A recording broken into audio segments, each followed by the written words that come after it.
हे सगळं प्रकरण इथपर्यंत आलंच नसतं.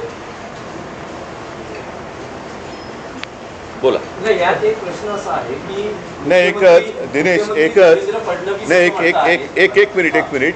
आज जे मोदींनी ट्विट केले का काय केले मला कल्पना नाही, की दोषींना सोडणार नाही. तर ज्यांनी या मुलामुलींवरती निर्दयीपणाने लाठीमार केलेला आहे, ज्यांनी मुलींचे कपडे फाडलेत, जे पोलिसांच्या वेशात न येता जे गुंड तिकडे घुसलेत, म्हणाले की सीसीटीव्ही फुटेज मग अशात तोच विषय राहिला की सरन्यायाधीश जे बोललेत की सीसीटीव्ही फुटेज पाहण्यासाठी आमच्याकडे वेळ नाही आहे. मुळात ह्यांच्यामुळेच हे झुरळ सुरू झालं ना. जन्मदाते तेच आहेत ना. आणि त्यांनी जन्म दिल्यानंतर त्या पोराकडे बघायला नको. मी महाराष्ट्रामधले पोलीस ह्या सर्व आंदोलनकर्त्यांना चांगलं सहकार्य करत आहेत, काही त्रास देत नाही आहेत. आणि त्याच्यासाठी म्हणून आम्ही येत्या 26 तारखेला रविवारी येत्या 26 तारखेला आम्ही हा मोर्चा आम्ही काढत आहोत. हा मोर्चा निघेल शिवाजी पार्क शिवतीर्थावरून हा निघेल आणि हा मोर्चा जाईल सिद्धिविनायकाच्या इकडे. तिथे जाऊन आम्ही देवाला साकडं घालणार आहोत की या सरकारला सुबुद्धी देव, आणि याच्यासाठी म्हणून तिकडे आम्ही त्याची सांगता करणार आहोत. आणि हा आत्ताचा आमचा कार्यक्रम आहे. मला असं वाटतं पुढे मी कालच दिल्लीला जाऊन आलो, माझ्या आधी अमित पण जाऊन आला. आपल्या माध्यमातून ही दृश्य संपूर्ण जग पाहत आहे. एक गोष्ट नक्की की हा विषय केवळ नीटच्या परीक्षेपुरता मर्यादित नाही आहे. कारण ज्या वेळेला मी गेलो, माझ्यासोबत संजय राऊत होते, अनिल देसाई, अरविंद सावंत ही सुद्धा मंडळी होती, खासदार होते. आणि त्या गर्दीमध्ये एक व्यक्ती राजा तिकडे संजयला असं भेटला की त्यांनी विचारलं की आप कहाँ से आए हो. संजयने विचारलं, तर मैं बिहार से आया हूँ लेकिन मैं हूँ तो मध्य प्रदेश का. तर तो काही विद्यार्थी वाटत नव्हता, पण मध्यमवयीन तरुण होता. तर त्याला विचारलं आप क्यों आए हैं. तर त्यांनी सांगितलं की माझा व्यवसाय नीट चाललेला होता, माझी रोटी व्यवस्थित चालू होती, पण नोटबंदीच्या वेळेला माझी पूर्ण उद्योगधंदा रोजीरोटी उद्ध्वस्त झाली आणि तो राग व्यक्त करायला मी आलेलो आहे.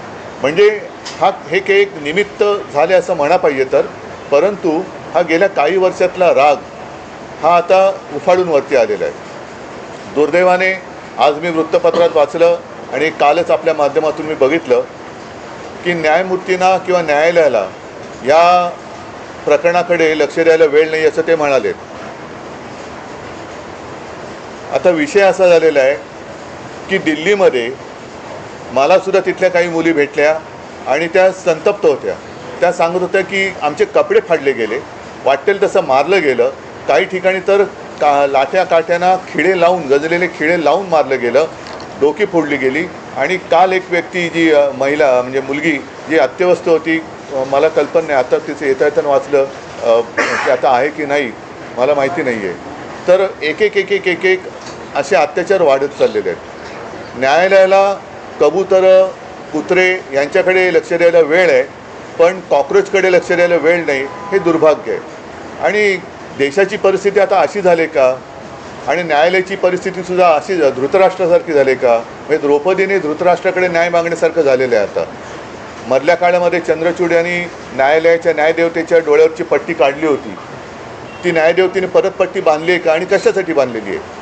हे एकूणच जे चाललेलं आहे हे सरकार आता कोणाला आपलं वाटते असं दिसत नाही आहे. कारण मी ज्या वेळेला तिथे पोचलो तेव्हा जसं आत्ता राज म्हणाला की आता विषय केवळ धर्मेंद्र प्रधान यांच्या राजीनाम्यापुरता नाही, तर ह्या मुलांना, या विद्यार्थ्यांना आता हे सरकार नकोसं झालेलं आहे. हेच विद्यार्थी होते, हीच मुलं होती ज्यांनी अच्छे दिन याची अपेक्षा करत ह्या सरकारला निवडून आणलं होतं. पण हे सरकार निर्दयीपणाने वागतंय. पंतप्रधानांनी आज ते काय ट्विट केले, खरं म्हणजे त्यांनी जाऊन बोलायला काय हरकत नव्हती. म्हणजे याच्यामध्ये कमीपणा बाळगण्याचं काही कारण नाही आहे. आपली मुलं आहे, आपली जनता आहे, यांच्याबरोबर चर्चा करायला कमीपणा वाटण्याची गरज नाही आहे. पहिल्या दिवशी जर का सरकारने यांच्याबरोबर चर्चेचे दरवाजे उघडले असते किंवा पहिल्या दिवशी जर का यांना बोलवलं असतं तर ही इथपर्यंत वेळ वाढली नसती, एवढी हे आंदोलन ताणलं गेलं नसतं. लोकांना आज व्यक्त व्हायचं आहे. इतके वर्ष साठलेला राग, असंतोष हा उफाळून वर आलेला आहे आणि त्याला एक वाट करून देण्याचा आम्ही प्रयत्न करतो आहे. ही वाट करून देत असताना सर्वांना सांगतो की कोणीही, कारण बरेच जण या असंतोषाच्या ठिणगीला वेगळं वळण लावण्याचा प्रयत्न करत आहेत. मग पोलिसांवरती हल्ले करण्याचा प्रयत्न करत आहेत. काही गुंड म्हणजे सिव्हिल ड्रेसमधले लोक, ह्यांच्यात पोलिसांच्या लाठ्या यांच्या हातात कशा आलेल्या आहेत. मग त्यांच्या तिकडे नावाची पट्टी पण नाही आहे, काही कपडे त्यांचे पोलिसांचे नाही आहेत. म्हणजे हे गुंड, आता माझं मग असं म्हणणं आहे की हे आंदोलन मोडायला पाकिस्तानमधून गुंड भाजपने आणलेत का? कारण यांची काय ओळख पाळख काही नाही आहे. त्यांना ओळख विचारलं तर सरळ ते काय त्यांच्या निर्विकार चेहऱ्याने ते आपले बघतात लोकांकडे. काही त्यांना पडलेलं नाही आहे. ना मुलांच्या व्यथेची त्यांना जाणीव आहे, ना त्यांच्या वेदनेची त्यांना जाणीव आहे. बेसुमार लाठीमार करतायत. आणि अशी ही सगळी गुंडागर्दी ही सरकार चालवत असताना कोणी गप्प बसू नये. आपण व्यक्त व्हायला पाहिजे आणि त्या व्यक्त होण्यासाठी, ती वाट करून देण्यासाठी येत्या रविवारी आम्ही मी मोर्चा म्हणण्यापेक्षा एक देशाची ताकद काय असते ही ताकद दाखवून देण्यासाठी ह्या मोर्चाचं आयोजन केलेलं आहे. जसं राजने सांगितलं की शिवाजी पार्क ते सिद्धिविनायकला राज आपण जाऊन 2 गोष्टी करू. एक तर या सरकारला सुबूत दे, नाहीतर सिद्धिविनायकाला साकडवलं की या देशावरती आलेलं हे अरिष्ट सरकारच्या रूपाने हे लवकरात लवकर दूर कर. त्याचे सरन्यायाधीश म्हणाले की सीसीटीव्ही फुटेज पाहण्यासाठी मग अशात तोच विषय राहिला की सरन्यायाधीश जे बोललेत की CCTV फुटेज पाहण्यासाठी आमच्याकडे वेळ नाही आहे. मुळात ह्यांच्यामुळेच हे झुरळ सुरू झालं ना. जन्मदाते तेच आहेत ना. आणि त्यांनी जन्म दिल्यानंतर त्या पोराकडे बघायला नको. मी महाराष्ट्रामधले पोलीस ह्या सर्व आंदोलनकर्त्यांना चांगलं सहकार्य करत आहेत. काही त्रास देत नाही आहेत. काही गोष्टी झाल्यात. माझ्याकडे आता एक व्हिडिओ आला आहे. मला असं वाटतं की मी तो आता मुंबई पोलीस कमिशनरने देखील पाठवलेला आहे. एका टॅक्सीतनं मुलं चालली होती आणि ती मुलं चालली असताना टॅक्सीतनं नाही, पोलिसांच्या गाडीतून आणि तो पोलीस त्यांना सांगतोय त्या मुलांना की परत या एरियात जर दिसलात तर खिशामध्ये तुमच्या काय 5 ग्रॅमची पावडर टाकीन, 50 ग्रॅमची पावडर टाकीन, बरं का. म्हणजे पोलिसांकडे आता पावडर पण मिळायला लागली. पोलीस एजंट आहेत का पावडरवाले? मग हा पोलीस कोण ड्रग सप्लायर आहे का? हे कुठचे काय चाललंय मला कळतच नाही. मला खरं तर ही इतकी साधी गोष्ट होती. साधी म्हणजे म्हणण्यापेक्षा ही की बाबा पेपर फुटलेत, काय कोण ज्याची जबाबदारी आहे त्यांनी राजीनामा द्यावा आणि जे त्याच्यामध्ये असतील सामील झालेले असतील त्यांना अरेस्ट करावी. ज्या काही गोष्टी करायच्या त्या सगळ्या गोष्टी कराव्यात. परत हे होणार नाही याची शाश्वती द्यावी आणि त्यांच्याशी चर्चा करावी. हे सगळं प्रकरण इथपर्यंत आलंच नसतं. बोला. यात एक प्रश्न असा आहे की नाही, दिनेश एक मिनिट. आज जे मोदीने ट्विट केले का काय केले मला कल्पना नाही की दोषींना सोडणार नाही. तर ज्यांनी या मुलामुलींवरती निर्दयीपणाने लाठीमार केलेला आहे, ज्यांनी मुलींचे कपडे फाडलेत, जे पोलिसांच्या वेशात न येता जे गुंड तिकडे घुसलेत, या गुंडांना पकडून त्यांनासुद्धा कठोर शिक्षा करण्याची जबाबदारी मोदी घेत आहेत का? हे गुंड कोणी घुसवले होते? हे गुंड कोणी आणले होते? आणि राजरोज फिरतात त्यांचे पण व्हिडिओ आहेत. अगदी ती काठ्या बिठ्या आणि पोलिसांच्या लाठ्या त्यांच्या हातात कुठून आल्या? पण उद्धवजी, मुख्यमंत्री देवेंद्र फडणवीस आणि JP नड्डा जे भाजपचे केंद्रातले नेते आहेत ते असं म्हणतात की विरोधी पक्ष हा विद्यार्थ्यांच्या खांद्यावर बंदूक ठेवून या विषयाचं राजकारण करतात. भारतीय जनता पक्ष आजपर्यंत काय करत आलं? त्यांचा असाही दावा आहे की काँग्रेसच्या राजवटीतही अनेकदा पेपर फुटलेले आहेत. तेव्हाही आंदोलन झाली की, म्हणून तर बदललं ना सरकार. त्यावेळेलाही आंदोलन झाली, त्याच्यानंतर सरकार बदललं, ह्यांचं आलं. हे ते तसे आहेत म्हणून ह्यांना आणलं. हेही तसेच. म्हणजे ते सांगतात की सरकार बदला आणि विद्यार्थ्यांच्या खांद्यावरती बंदुका विरोधी पक्ष ठेवत असतील तर विद्यार्थ्यांच्या छातीवरती बंदुका तुम्ही का रोखतात? नाही. आणि दुसरी गोष्ट, त्या अण्णाच्या टोप्या घालून कोण फिरत होते? यांचीच माणसं होती ना. अण्णांकडे एवढी माणसं नव्हती. आणि ह्याच्यामध्ये परत ह्यांनी काही चुका केल्या की त्याचं राजकारण नाही करायचं. आणि हे ज्यावेळेला विरोधी पक्षात जातात त्यावेळेला सगळ्या गोष्टींचं राजकारण करणार. पण शरद पवार काल पंतप्रधानांना भेटले. त्यांची त्याला जंतर मंतर म्हणतात. तेच आहे की त्यांनी तुम्हाला काही कल्पना दिली आहे का? कारण नाही, मला असं वाटतं विषयाला आता फाटे फोडण्याची आवश्यकता नाहीये. आम्ही सगळेजण आम्ही एक नाही ऐका मला बोलू तर द्या. मला बोलू तर द्या. माझं म्हणणं काय आहे की जसं आज मी आणि राजा एकत्र आलेलोच आहोत, त्याच्या आधी सुद्धा मी सगळ्यांना आवाहन केलेलं आहे की ज्यांना देशाच्या भविष्याविषयी चिंता आहे. म्हणजे मी तिकडे गेल्यानंतर सगळे भाषिक तिकडे होते, सर्व धर्मीय तिकडे होते, हिंदू होते, मुसलमान होते, सगळे होते. आता ज्यांना देशाचं, कारण हा देश जर का आपला आहे तर देशाच्या भविष्याची ज्यांना चिंता आहे त्यांनी पंतप्रधानांना भेटून त्यांची एक चिंता व्यक्त केली असेल तर मला माहिती नाही. तर त्यांनी मुलांना भेटायचं, ते परवा तिकडे गेले होते. पंतप्रधानांनी आता मुलांना भेटण्याची गरज आहे. आणि नुसतंच असं जर का ढकलम गाडी चालणार असेल तर काय उपयोग नाही आहे. नाही आत्ता आपण जे म्हणालात, आम्ही रविवारी मोर्चा जाहीर केलेला आहे. तर रविवारी जर का पवारसाहेब येत असतील, अगदी नरेंद्र मोदी येत असतील, देवेंद्र फडणवीस येत असतील, येऊन यात. म्हणजे विरोधी कशाला? एक फक्त विषय आहे की तुम्ही मोर्चाचं रूट सांगितलं, पण वेळ काय आहे? किती वाजता? सकाळी 10ची जमायची वेळ आहे. साधारणपणे 11:30 पर्यंत, 11, 11:30 पर्यंत निघू. आंदोलन जाहीर झालेलं आहे. जंतर मंतरवर पोलीस आपल्याला पाहायला मिळतात आणि मुंबईत देखील अनेक विद्यार्थ्यांना पोलिसांनी गाडीतून नेऊन पोलीस स्टेशनला वगैरे नेले. आपण स्वतः काल विद्यार्थ्यांनी आंदोलन जाहीर झाल्यानंतर आपल्या अनेक कार्यकर्त्यांना, नेत्यांना नोटीस जाऊ शकतात, विद्यार्थ्यांची धरपकड होऊ शकते. सवय आम्हाला, यासाठी सवय आम्हाला आमच्या. नाही, इकडे आता कळेल आता. म्हणून म्हटलं ना की विद्यार्थ्यांच्या बाजूने कोण आहे आणि विरोधात कोण आहे. आणि प्रश्न असा आहे ना की प्रश्न सोडवायचा आहे का चिघळवायचा आहे, हे मला असं वाटतं सरकारने बघावं. सर, आज वंचितनी महाराष्ट्र आणि देशबंदची हाक दिली आहे. 26 तारखेला तुम्ही आता मोर्चा काढणार आहात. प्रत्येक राजकीय पक्ष वेगवेगळ्या गोष्टी करण्यापेक्षा पहिली गोष्ट म्हणजे आता हे ते जाहीर करणारे आम्हाला माहीत नव्हतं. त्यांनी स्वतंत्रपणे जाहीर केलं ही गोष्ट, बरोबर आहे. आम्ही देखील जे काही, ज्याला मोर्चा म्हणा किंवा काही म्हणा, या सगळ्या गोष्टी करताना तिथे आमचे राजकीय पक्षाचे झेंडे नसणार. कळलं का? तिथे जर कुठचे झेंडे असतील तर ते फक्त तिरंगे असतील, देशाचा झेंडा असेल. बाकी कुठचेही राजकीय पक्षाचे झेंडे त्या सगळ्या अख्यामध्ये कुठेही नसणार. आणि आत्ता उद्धव सांगतात त्याप्रमाणे काँग्रेसशी देखील बोलणं चालू आहे, ते देखील सहभागी. काल माझं बोलणं झालं, राहुलजींशी पण झालं. मग सपकाळांचा फोन आला होता आणि त्यांनी पण सांगितलं की आपण एकत्रितपणाने या गोष्टी करू. आता हे आम्ही परवाच्या मोर्चाची घोषणा तर केलेली आहे. आता त्यांनासुद्धा आम्ही सांगतो सगळ्यांनीच, अगदी पवारसाहेबांना असेल आणि भारतीय जनता पक्षातल्यांना सुद्धा, जे विद्यार्थ्यांचे खरे पालक आहेत, ज्यांना विद्यार्थ्यांबद्दल, तरुणांबद्दल चिंता आहे, आणि असे अनेक भाजपचे लोक आहेत की त्यांना आता असं वाटते की आपण भाजपचे समर्थक राहून गुन्हा केला, ते सगळेजण या मोर्चात सहभागी होऊ शकतात. आणि मला असं वाटतं एकच मिनटं, आणि मला असं वाटतं विद्यार्थ्यांबरोबर आवाहन करीन की पालकांनी देखील याच्यामध्ये सामील व्हावं. फोन केलं, फोनवर बोलू.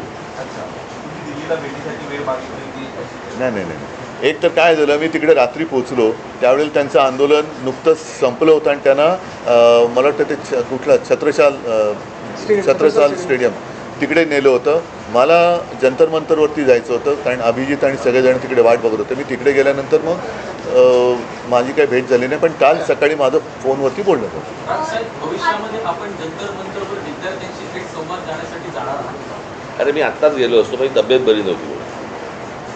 नाही, दुसरा मुद्दा काय माहिती आहे ना, जंतर मंतरवरती एक केंद्रबिंदू झालेला आहे, पण हे आता पूर्ण देशाची भावना आहे. म्हणून मी जे म्हटलं ना की एक राष्ट्र एक भावना, जो जिथे आहे तिथे त्यांनी या गोष्टीचा विरोध व्यक्त केला पाहिजे. सगळेजण काही जंतर मंतरवरती पोहोचू शकतात, जाऊ शकतात आणि जाण्याची गरज आहे असं मला वाटत नाही. आज ग्रामीण भागातसुद्धा आंदोलनं होत आहेत. राज्यातल्या आणि देशातल्या अनेक शहरांमध्ये ही आंदोलनं होत आहेत. विद्यार्थी झुंडीच्या झुंडीने बाहेर पडत आहेत. आणि कालच एक मी व्हिज्युअल बघितलं की एक तरुणी त्या पोलिसांच्या गाडीसमोर एकटी उभी राहिली होती, इथेच बाजूला. ही तरुणांची ताकद आहे. ज्या ताकदीला झुरळ समजलं जातं, त्या झुरळांच्या ताकदीला आता हे घाबरलेले आहेत. पोलीस जातात आणि विद्यार्थ्यांचं चेकिंग करतात. कुठे? महाविद्यालयात जाऊन काय कसलं चेकिंग करतात?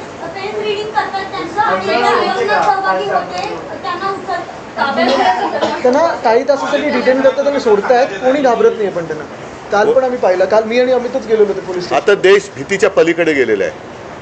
आणि काल सुद्धा मी तिथे ज्यांना भेटलो ना, एक तो तुमच्याच माध्यमातून बघितलं, तो एक मुलगा उभा आहे ना, मारो मारो मारो, तो नागपूरचा मुलगा आहे. तो भेटला मला, तो बोलले काय करतील मारून मारून, काय काय करतील, आणि असं जगून तरी काय फायदा. म्हणजे हे लोक आता त्या भीतीच्या पलीकडे गेलेत.